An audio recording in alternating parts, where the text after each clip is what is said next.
people can change. Many people don't. Because to change, we are a species that clings to the familiar. And we're also a species that is very motivated by pain. So we will change when the consequences of not changing is painful enough. Welcome. Thank you. Thank you for having me. No, thank you for coming on. I put out to my audience and my community, I said you were coming on the podcast, and I had an influx of thousands of Wow. comments. Yeah. Wow. So many people just desperate for answers. Yes. My first question is, just keeping that in mind, why are relationships so hard? Oh, the $1 million question. Because to have someone that we care about decide that they don't care about us is the ultimate form of rejection. And our egos are the most involved in our romantic relationships. I mean, in our friendships, the stakes are just not as high. But in a romantic relationship, we're exposing ourselves emotionally, hopefully. We're exposing ourselves sexually. We're exposing our bodies. We are letting someone into our world. And we have this narrative. It's a collective narrative that relationships are, supposed to last. And if they don't last, then something's wrong with you. And so the stakes are really high. And relationships are also very hard because our adult romantic relationships will mirror in many ways the relationships we had with our caregivers. So if we've had a difficult relationship with our parents, or just, it doesn't even have to be a highly traumatic relationship with a parent, but it could be. But if we don't learn in school that our adult relationships will mirror our relationships that we had when we were in childhood with our parents. We don't learn, we're not taught how to communicate.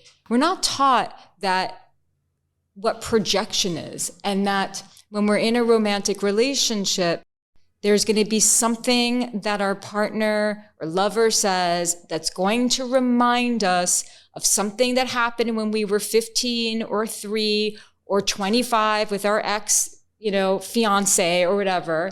And then we're going to look at that partner and project all of our past onto them.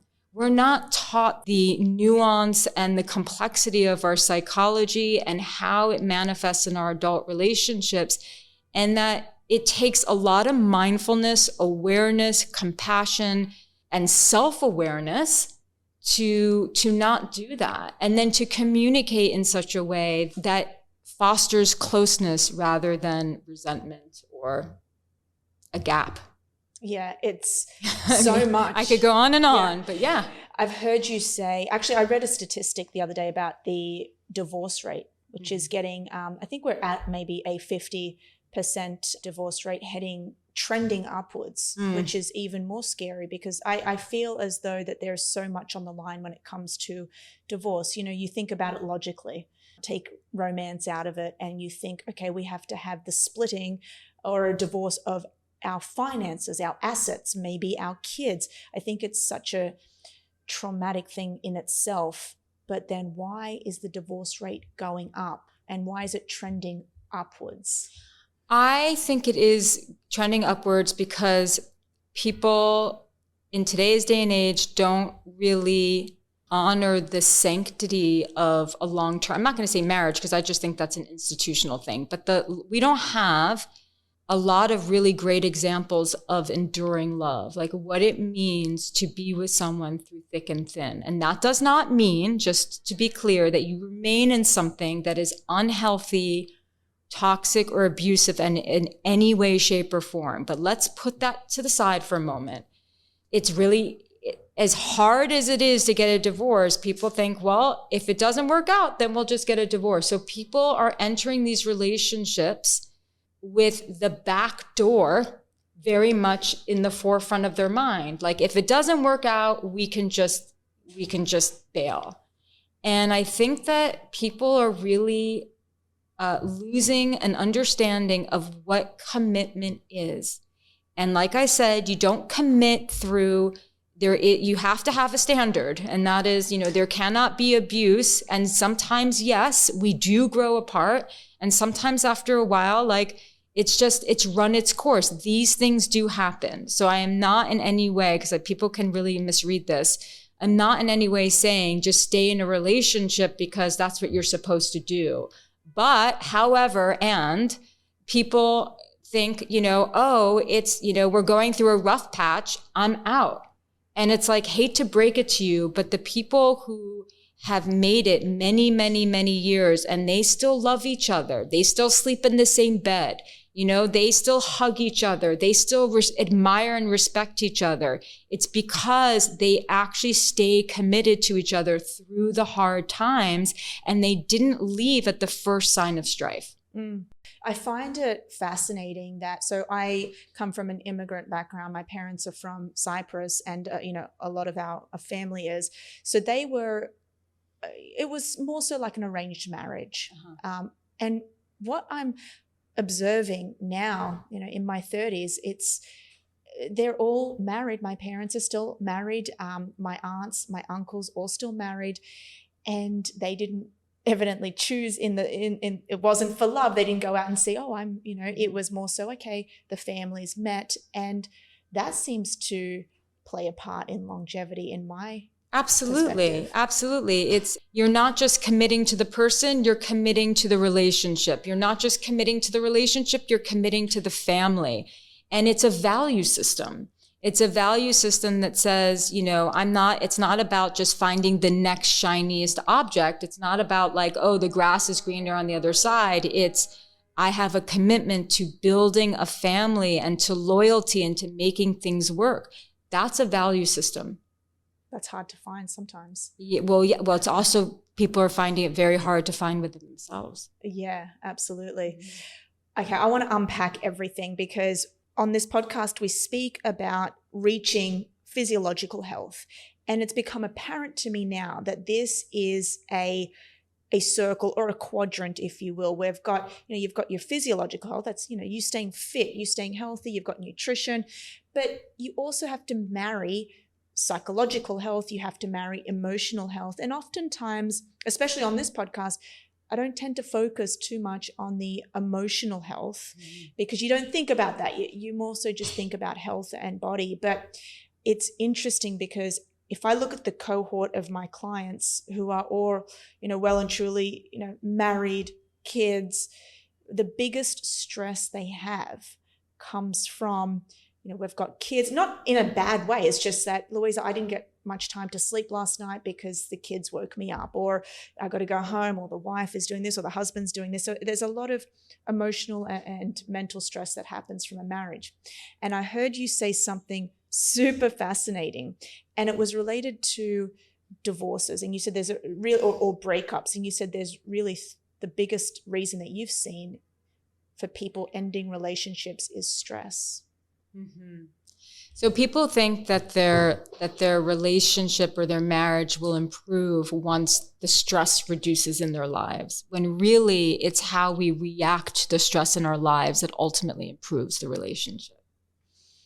So, okay. So let's unpack that a little bit. Is that because not many people go into a relationship thinking, I have communication problems?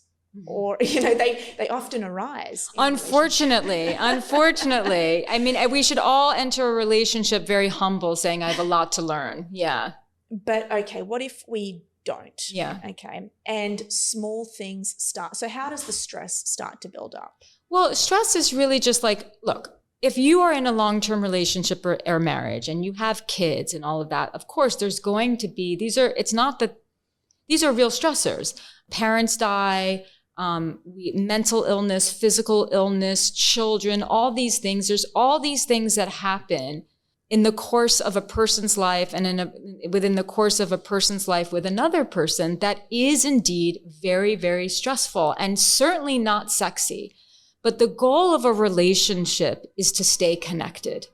And so there's going to be lots of reasons and excuses that anyone can give in a long-term relationship why they can't be connected. You know, their job is like super, super stressful. Again, or children. I mean, there's going to be things that are going to be thrown at you.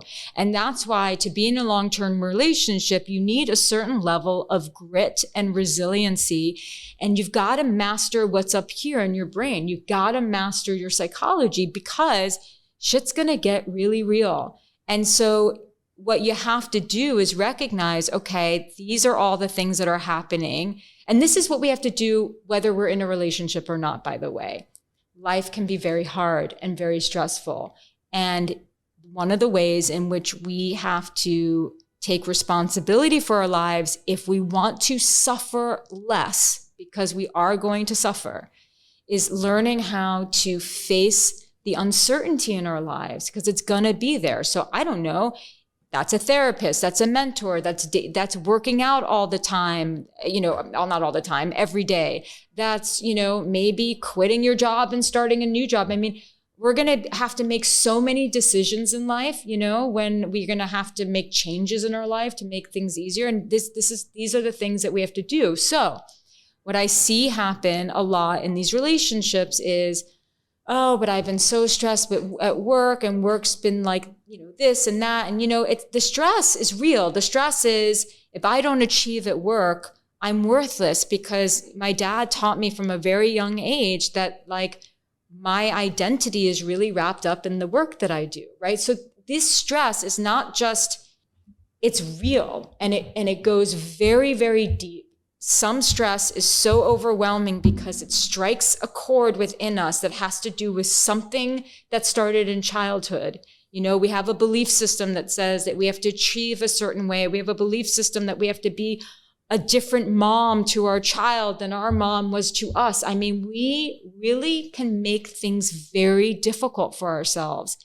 And all I'm saying when I say that about stress being the number one thing is that people get so wrapped up in their story, in their stress, in their worry, that they start to, it's like overwhelm the physiology. So to bring physiology in, I'm sure you're well aware, the physiology of overwhelm and stress is we turn inward into ourselves. Like our sternum drops, our shoulders go forward. You know, we get in our head, so our jaw goes forward, our neck goes forward, because the brain is actually overriding everything, intuition and heart. Yeah. And when we're like that, that is the opposite of being available to our partner, which physiologically, the sternum is more lifted, the skin of the sternum is more spread, there's a deeper breath, right? So when we are in a physiological state of stress and a mental state of stress, we are tense. And so we might not be as responsive to our partner's touch, or we might even think, oh God, when they touch me, like how annoying, like they're getting in the way. I mean, I see this all the time. Someone is like, I'm too fucking stressed out, so every time my partner touches me, I'm irritated. Like, can you imagine? That happens all the time. And they think, oh, you know, it's them. No, it's you. You're so stressed out. You don't even realize that you are becoming totally unavailable in this relationship. I've heard some people also describe their relationships as lonely, saying, yes, I've got somebody physically, but you have no idea how alone I feel. It's a very horrible feeling. It's a terrible feeling to experience in a relationship. That loneliness is worse than the loneliness of actually physically being alone. Yeah, I can imagine. And that would evidently just come down to communication issues. Yes, I mean, basically all relationship problems, most all of them boil down to communication issues. But, you know, if someone's feeling very alone in their relationship or their marriage, like there's probably many layers to unpack, and that relationship's in trouble and needs help. And you have to communicate, you know, you have to say, this is how I'm feeling, and I really, really want to be more connected to you, and I don't know, and I feel like we've lost our way, but I love you, and I do think that you love me, or I don't know, but are you willing to get some help with me with this? I think that we need help. What about breakups? Okay, so we've discussed, or is there anything else that you think leads people to breaking up? Because we've got stress. Okay, we know that stress and communication, evidently. I mean, what else could lead to a breakup? Obviously, we've got infidelity. Yeah, so yes, lots of things. So, right, the infidelity can lead to a breakup, but what was happening before the infidelity? There's usually a lot of things, disconnection that's happening prior to that. So disconnection. So really, I've said this before, relationships rarely end because of a lack of love. They more commonly end because of a lack of connection. And what causes that connection? Well, a lot of things, but it's these micro rejections. It's not the one time we were looking down at our phone when they were trying to share something with us. It's the multiple times. It's not the one time that we got into a really bad argument. It's the fact that we have more arguments than we do have harmonious moments. It's not the one time that you felt sort of rejected or turned down. It's the many, many, many times. So they get stacked one on top of the other. So that ends it. And then these moments of many moments of disconnection causes breakups more than a lack of love. And then there's just people who, immaturity. I know the breakups of not all of them, but many, like the breakup of my marriage, which was many years ago, like that, just immaturity, like two people who didn't have enough self-awareness to see what was going on, didn't have enough awareness or courage to speak up and set down a boundary. These are just the things we kind of many of us, we get into relationships like toddlers, like not really knowing like anything really about ourselves, not really having the self-esteem, and also just we weren't taught how to actually stand up for ourselves in a relationship. Some of us are so afraid to lose the relationship that they'll do anything. So it's like we have these patterns, and it's the patterns that sabotage a relationship. And so our job is to get to the root of what our pattern is and to figure it out so it doesn't keep repeating itself. It's just like actually anything in physiology, really. We, at neuroathletics, we marry the art and the science. If we do a blood reading and we see, okay, this person has elevated cortisol, we don't just say, hey, you've got elevated cortisol. We want to figure out, what are your patterns? Is it sleep deprivation? So it's the exact same thing. Absolutely. Really. Absolutely. Okay, let's turn towards breakups, because I feel like this is where the bulk of our conversation is going to go. I've heard you say the following: you cannot build a relationship with someone who ignores your texts. You cannot build a relationship with someone who isn't willing to talk about the future with you. It takes a lot of courage to walk away from someone that you have a deep connection with. To accept someone's rejection as very real is scary, but we need to stop trying to change them. We need to stop trying to jump through hoops to be enough for them. We have to learn how to be brave. So my question is, why is it so hard for us as humans to move on after a breakup? Yeah, so there's a lot there. Well, first of all, what you read was very specifically to people who are in the early stages of relationships. So because the advice that I would give to someone who's considering ending their marriage or their long-term partnership is different than the advice I would give to someone who is considering ending their 6-month relationship. Like if you're seeing someone, it's within the first 6 months, and there's a lot of like games and just like, I'm going to be very firm. Like, you got to get out. Like, this is ridiculous. Get out of it. Like you've only got your skin in the game for 6 months. As attached as you are, you'll be okay. Clearly, if it's a long-term relationship, there's a lot more to unpack. So I don't just say, just walk away because you're unhappy. It's like, you can't building a relationship. Like, don't try to force someone to be the partner that you want them to be if they clearly cannot be. You have to communicate and say, I want more. And then see where that dialogue, leads you. But why is it so hard to move on? Well, first of all, it's harder for some than it is for others. It's hard for everyone. Breaking up is, well, first of all, not every breakup is the same. Some are an emotional catastrophe. Some are hurtful, but you kind of dust yourself off and you kind of get back up again, like Leah's words. The breakups that really traumatize us, that bring us to our knees, whether that was, 6 months, a year, 20 years, because when you're breaking up with someone, you're not just breaking up with the person, you're breaking up with a dream. You're breaking up with an expectation of what your life was going to look like. You're breaking up with an identity. You're no longer someone's spouse. You're no longer someone's wife. You're no longer someone's husband. You're no longer someone's boyfriend, girlfriend, partner. You're just you again. And we live in a culture, particularly here in the US, where being single at a certain age is considered like a crime in some way. It's ridiculous. I think it's like that all over the world, really. I don't think it's really so much like that in parts of Europe. I think that there's a lot of, for example, women who are in their 50s and 60s who are considered to be like, they don't really have a hang up about their age. A lot of them are not injecting a bunch of stuff into their skin to look different. And they actually are quite independent. This is in certain European countries for sure. So it's not widespread, that obsession with it. But, and then it can be very, very difficult if you want a family and then you're breaking up and you're thinking, oh my God, I got to get back out there again. Like the uncertainty of that.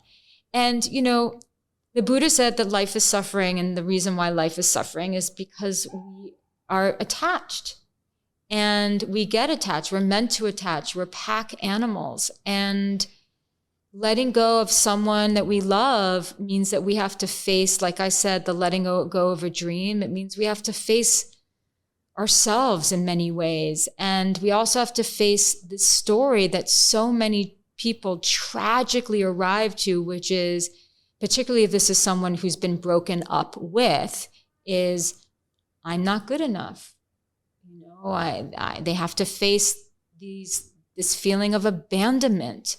We have the breakups that are the most challenging for us are the ones that unearth old trauma. So this person breaks up with you and all of a sudden you don't even realize this, but you're starting to cry over, your father who didn't come home, one day.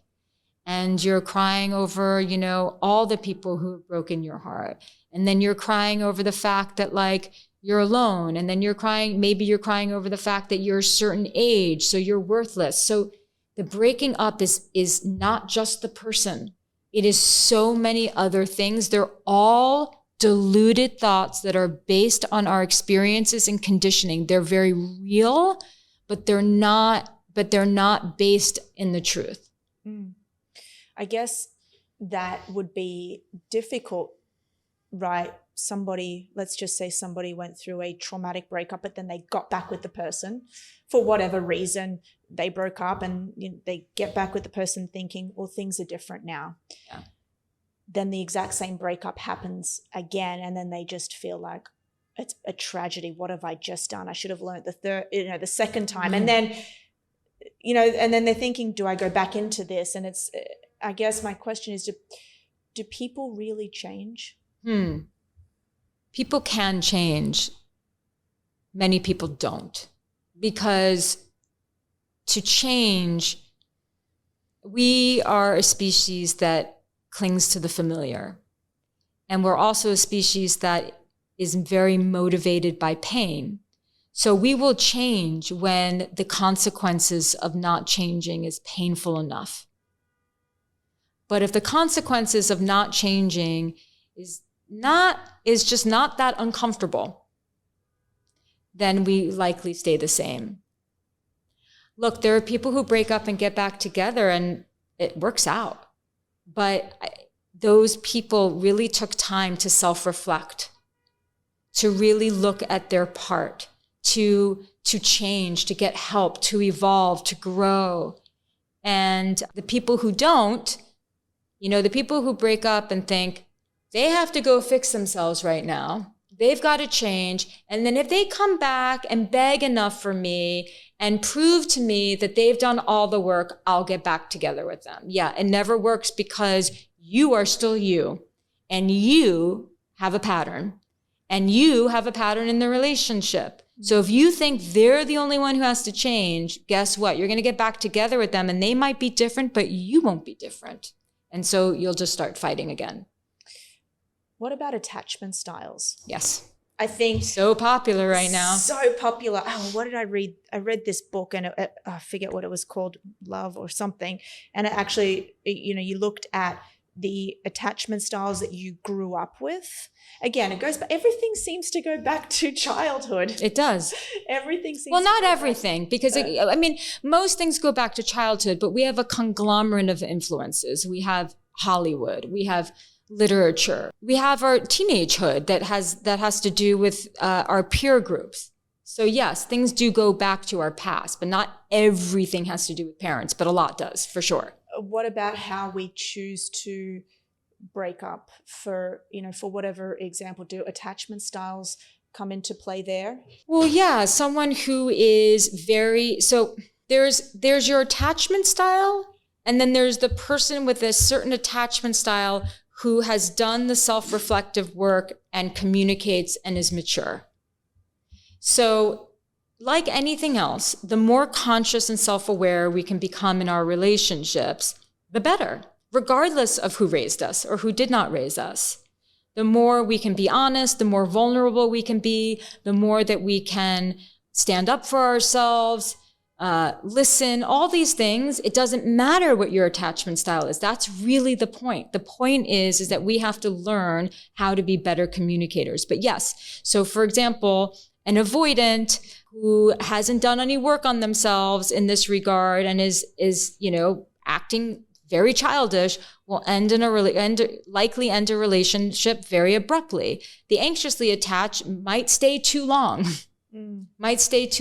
or, in their hearts and in their souls and in their bones, know that the relationship should end, actually wishes the relationship could end, but can't even face the reality of the attachment being severing, so they stay in something that's making them miserable because of attachment. Yeah, you just described my friend who's probably going to listen to this, just turned 40 in a relationship where they absolutely just cannot stand one another. But she voiced this to me 2 days ago. Louisa, I can't leave. Where am I going to go from here? I've made my bed. I'm going to lay in it. Who's going to want me now? I'm 40. I've lost my chance of having kids. I hate my life. I hate this, but I'm just going to breathe through it. Well, first of all, this is a woman you're referring to, right? Yeah. Yeah. So much of that is the societal conditioning that tells a woman when she's 40, she's like damaged goods, which is like, to me, it's laughable because like I've never gotten more attention in my life than in my 40s. So I don't know. Right. So it's just that we have to really, that narrative, I'm 40, so no one's going to want me, is the most ridiculous thing ever. It's really, truly, ladies, it's really, truly not true. It's not true. Now, I understand that what is true is that your biological clock is ticking hardcore at 40. But what are you going to do? Stay in a relationship with someone you hate and bring children into that? That's wrong. That's a mistake. Yeah. So, I made my bed, I might as well lay in it. That's something that she picked up, that belief system. That I'm sure was someone taught her that. Mom or dad taught her that, So she's just afraid of the unknown. You know what I think is interesting? Not just in romantic relationships, right? This idea of red flags, right? You just, if you go through, everyone's been through a breakup and then your girlfriends ring you and they're like, but there were red flags there that you just missed. Yeah. And I think we get overconsumed in somebody else, whether it's lust, whether it's love, and those red flags, we just don't see them. Yeah. So this is the mistake that we all make when we're young, and people are still making them in middle age. Yeah. And I want them to, it's like, okay, you're not 25 anymore. Like when it's okay to do this in your 20s, but now you kind of have to not do this anymore. Even though people do this well into their 30s, 40s, and even 50s and 60s, honestly. So, chemistry is really fun. Being attracted to someone is very fun. But if you are someone who has a pattern of overlooking red flags because you just are so hungry for the relationship, that you have lost your ability to be discerning, because all you want to do is just feel like you just want to be like, no. I don't want to risk this not working because I'm so excited by this. So I'm just going to ignore all the red flags. That's the worst thing you can do. You have to be discerning when you meet someone. You have to go slow and uncover their character. That's the most important thing that we have aside from our health is our character. And we have to protect our character by behaving in ways that we're proud of. And when we do act in a way that's below and beneath who we know we can be, we apologize and we forgive ourselves for being human, and we do better next time. But we have to protect our character. And so always choose character over chemistry. Yes, you have to be attracted to someone. Chemistry is what gets you in the door. But there's a lot of people who are having chemistry with people who are terrible for them. And if that's you, that's something you need to explore, whether it's in therapy, whether it's my podcast, whether it's your podcast, whatever it is. It's you got to do the work, because if you keep having chemistry for the wrong person, then you've got to become disciplined and go really slow and get to know someone and their value system, their character, and figure out what's really the best person for you. Not the person who's going to look the coolest next to you, but really who's the person who's going to accept you and who's going to respect you. That's very important. Yeah. It's also scary when you say you have to unpack it, right? And I know you've spoken about dating apps, because it's where do you find such a person with these amazing characteristics without these character flaws? Well, everyone has character flaws. Okay. I mean, you want someone with, it's actually rare to find someone with incredible character, but I think that we should all try to find someone with really good character. I mean, and you want to find someone who has really good character and has a value system that says, my character is very important to me. So I really do try to do the right thing. But everyone's flawed. Everyone has baggage. Everyone has baggage. Baggage Isn't just ex-wife, kids. No, Right. Baggage is also just baggage can be lots of things. We come to the table with a past. We come to the table with fears. Some people come to the table with certain mental illnesses, and some people have physical limitations, and some people get anxious, and some people, I don't know, are I fly all the time, but I'm afraid to fly. So gosh, me too. Yeah, I'm afraid to fly. So if I'm in a relationship with someone and he's getting annoyed at me on the plane because I'm I have to hold his hand and put my head, he can tell I'm nervous, you're out. Yeah. You don't even get a chance with me, because that is really, you're going to reject me in that moment for being afraid of flying.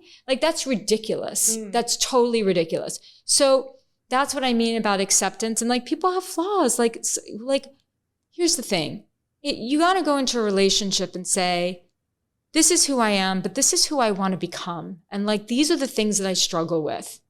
And sometimes it's going to come out like this. And I am going to do my very best. My pledge to you is that I'm going to be responsible and I'm going to apologize. And let's just communicate about it. But everyone is flawed. No one is coming to save you. There's no perfect partner.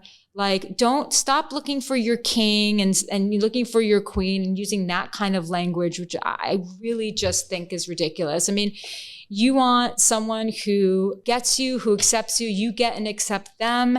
And when things get rough, you communicate about it. Literally, no one is perfect. Yeah.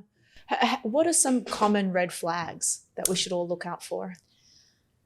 So the low-hanging fruit red flags are violence in any way. Mm-hmm. So someone who has, I've had people write into me and say, I met this amazing person and he admitted to me that he, hit hit his wife, punched his wife or something, but he's done a ton of therapy and he's really worked on this and it'll never happen again. And like, on the one hand, it's like, wow, that person admitted that. Like, okay, like definitely like that takes a lot of courage and like kudos to that person for getting help. But sorry, wouldn't recommend you getting into a relationship with someone who has punched their ex-wife. So that means that people, you're right. So some people can change, but some people, you've got to pick up on it.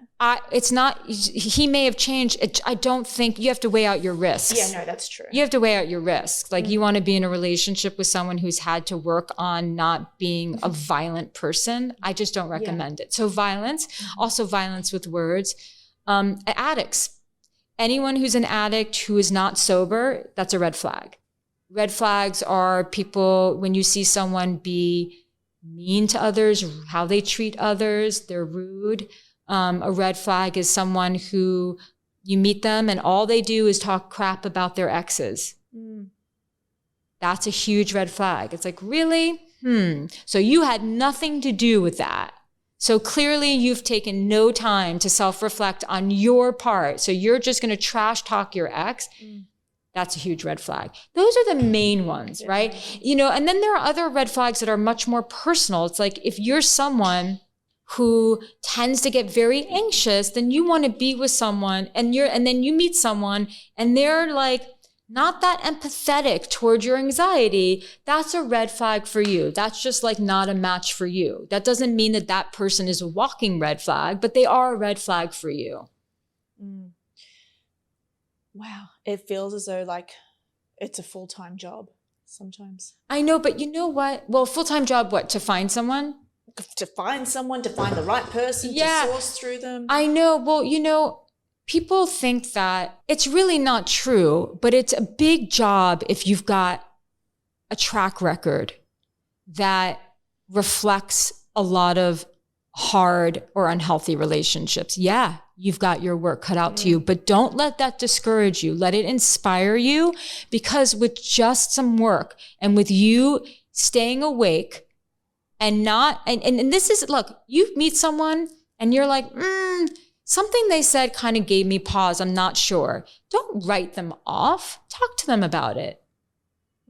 Hey, something you said kind of made me curious, and then talk about it, because what the dialogue that ensues could be really wonderful. You got to give people a chance. And so many people, they just want to they want the person who they are most attracted to be like their perfect person. It's like, no, actually, attraction can grow. You want to give people a chance. Like, we've gotten so into this mindset of just looking out for self. And the bottom line is that it's about connecting with others and not being so judgmental. Like, you have to find the balance between not being judgmental, but also being discerning.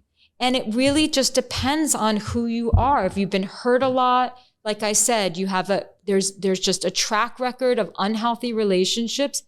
Yeah, you may need a little village to help you be discerning. It might mean that your best friend and, your most trusted family member has to meet this person first before you have sex with them.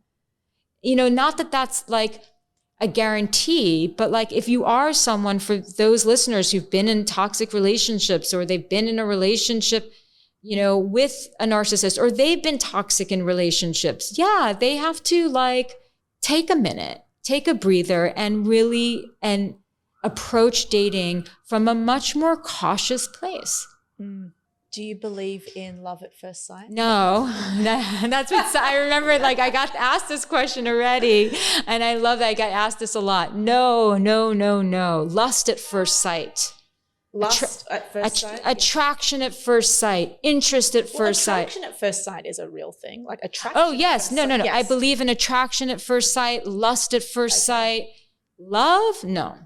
I don't believe that you love someone at first sight. I think that you can become enamored with someone at first sight, but love is a completely different thing. Love is a choice. Love is something that we have to consistently put aside our egos and love someone the way that they need to be loved. Love is selflessness. It's not just a feeling. It's a practice. It's an intentional practice. It's a verb.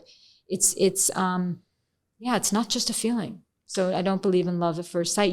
How can you love someone when you don't know them?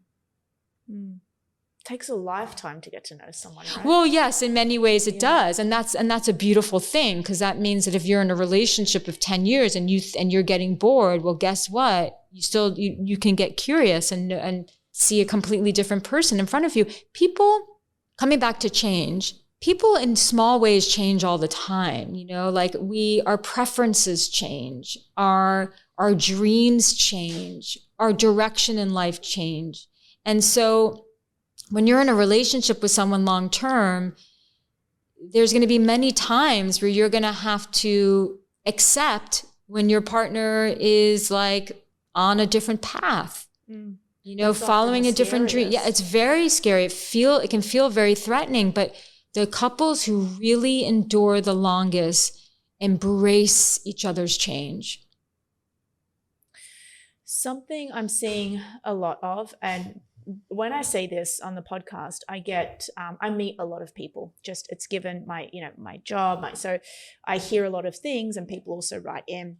But what I'm seeing a lot of is people just waking up after maybe 10 years of marriage, and out of nowhere, this isn't for me anymore.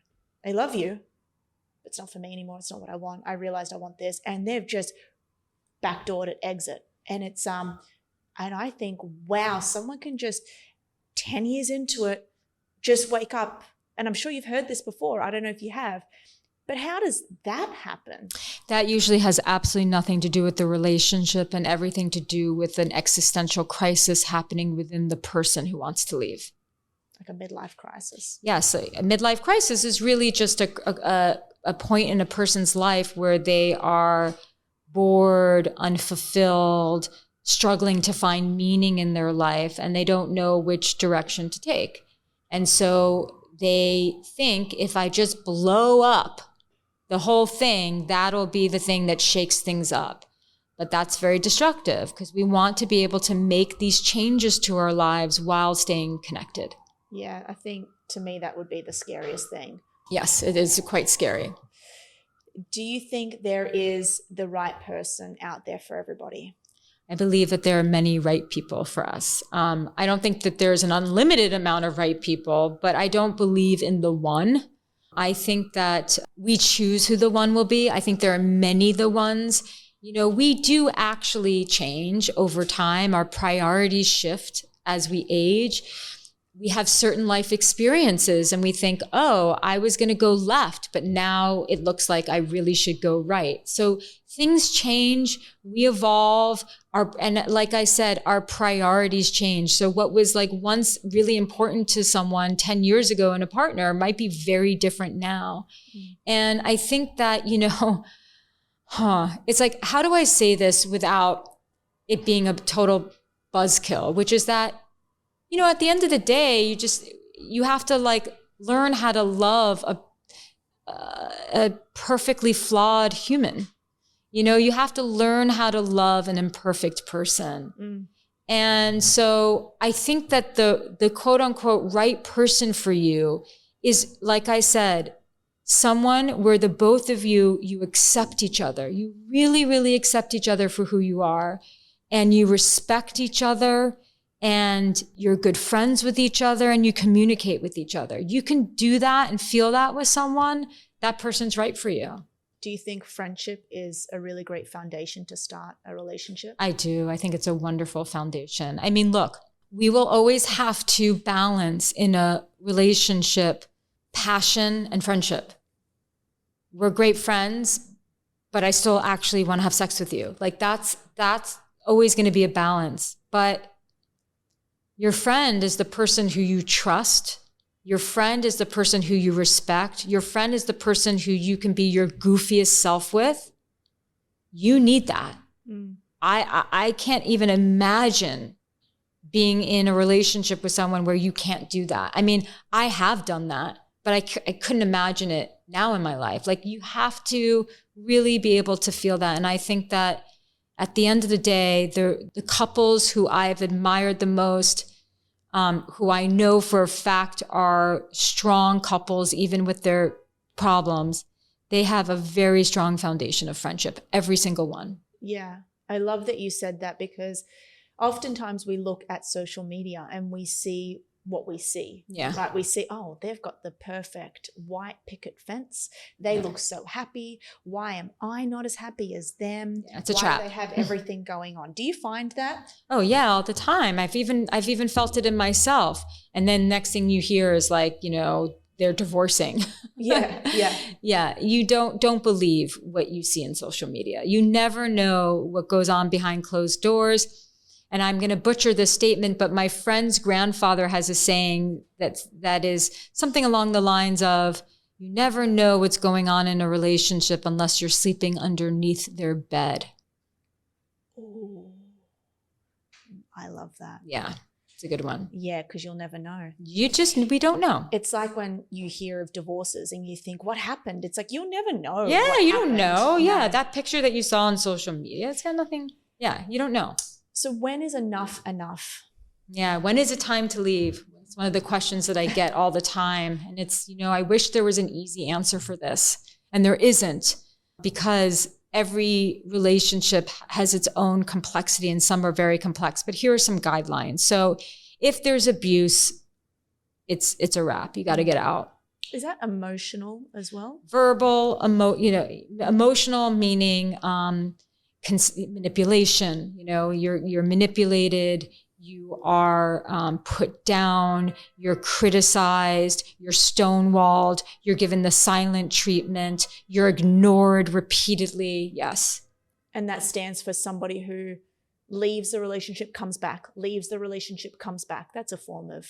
No, because you're taking them back. That's not abuse. Okay. Yeah. No. That's your shit. Yeah. All right. Yeah. You're taking them back. No, I don't see that so that's not a form of abuse. No, it's someone who calls you, is name calls, is violent with you with their words, ignores you, puts you down in front of others, disrespects you constantly. So abuse, physical or otherwise, it's time to leave. I don't believe in working on a relationship like that. I believe you get out as quickly as you can and you get the help that you need. Sometimes it's time to I don't believe that people who've really invested their lives and their hearts to each other should end their relationship without giving couples therapy or couples work a shot. Now, is it a guarantee that's going to help? No. Part of my motivation for getting into this field is because I was appalled at the couples therapy that my ex-husband and I did. It just was terrible. It was so bad. And I'm glad that we're not together. So everything ends up the way it should, but it was just bad. Why was it so bad? Great individual therapists, all of them. No one was holding us accountable. No one was telling us the truth. No one was like getting up in our faces and saying, quit that shit, like time to grow up. Like this is what's going on.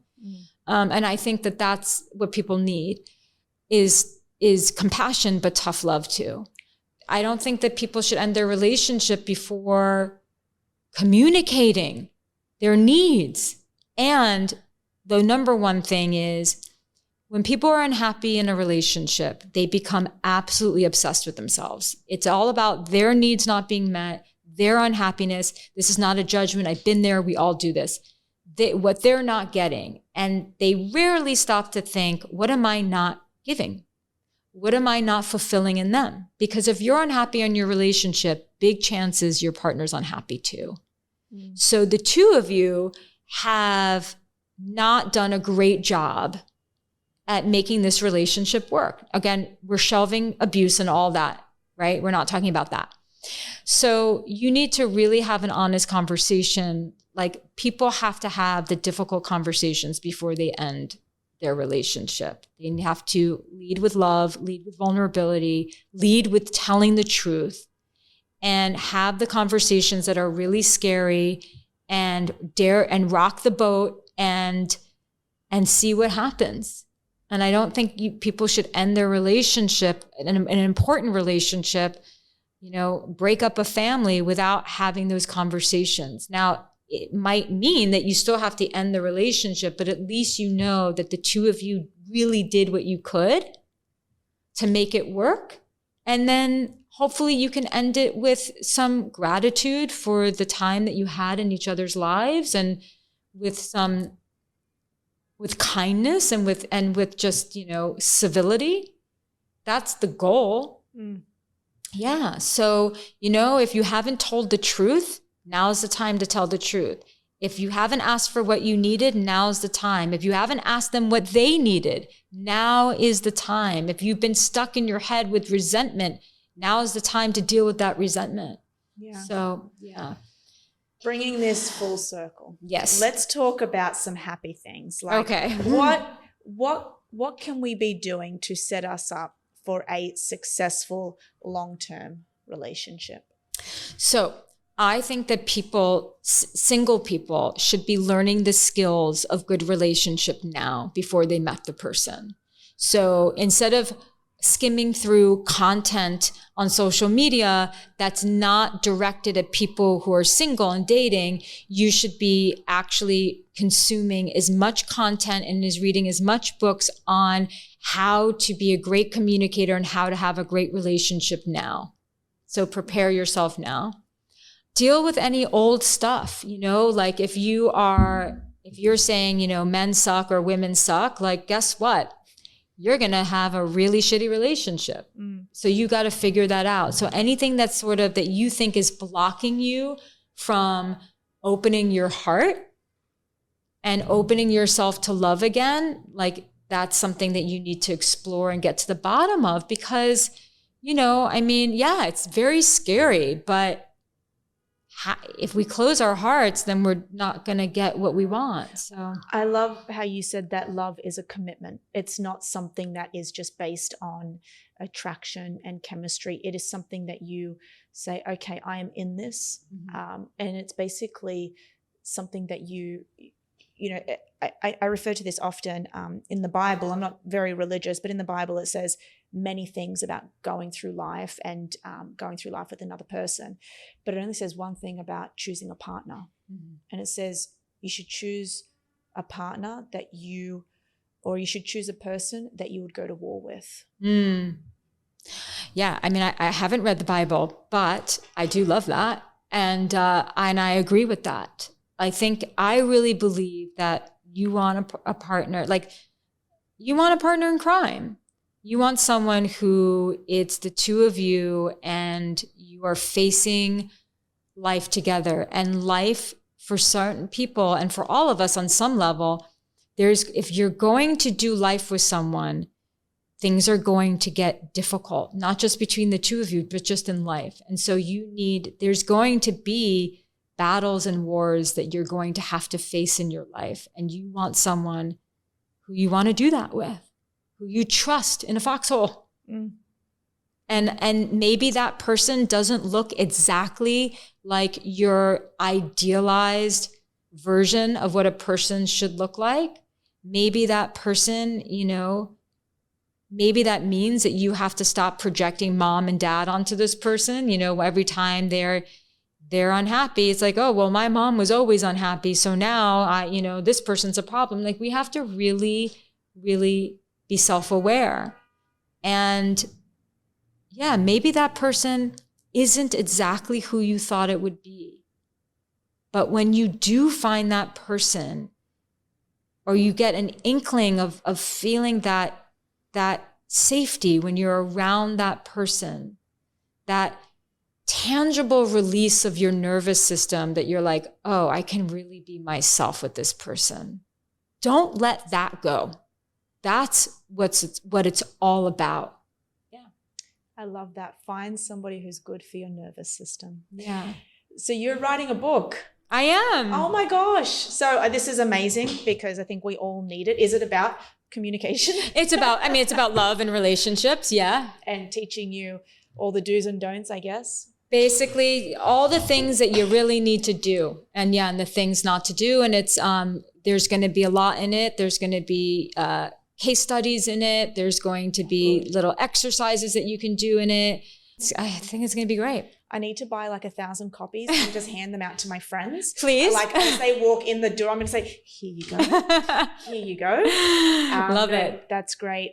Any parting thoughts? I think we covered everything. I think we covered everything. Yeah. You're incredible. And you do a lot of, I found you, you know, on social media. You are great on social media. When you talk on your reels, I feel like you're talking to me. Oh, that's great. I'm glad. So we're going to link that. And you've got a podcast, do you as well? Yeah. So I have my podcast, Jillian on Love. Yeah. So that has been really amazing and taking up a lot of my time in a good way. And I've got Instagram, TikTok, and you know, I've got courses and stuff like that. Oh, wonderful. We're going to link everything. Jillian, thank you so much for being on the Neuro Experience. Thank you so much for having me.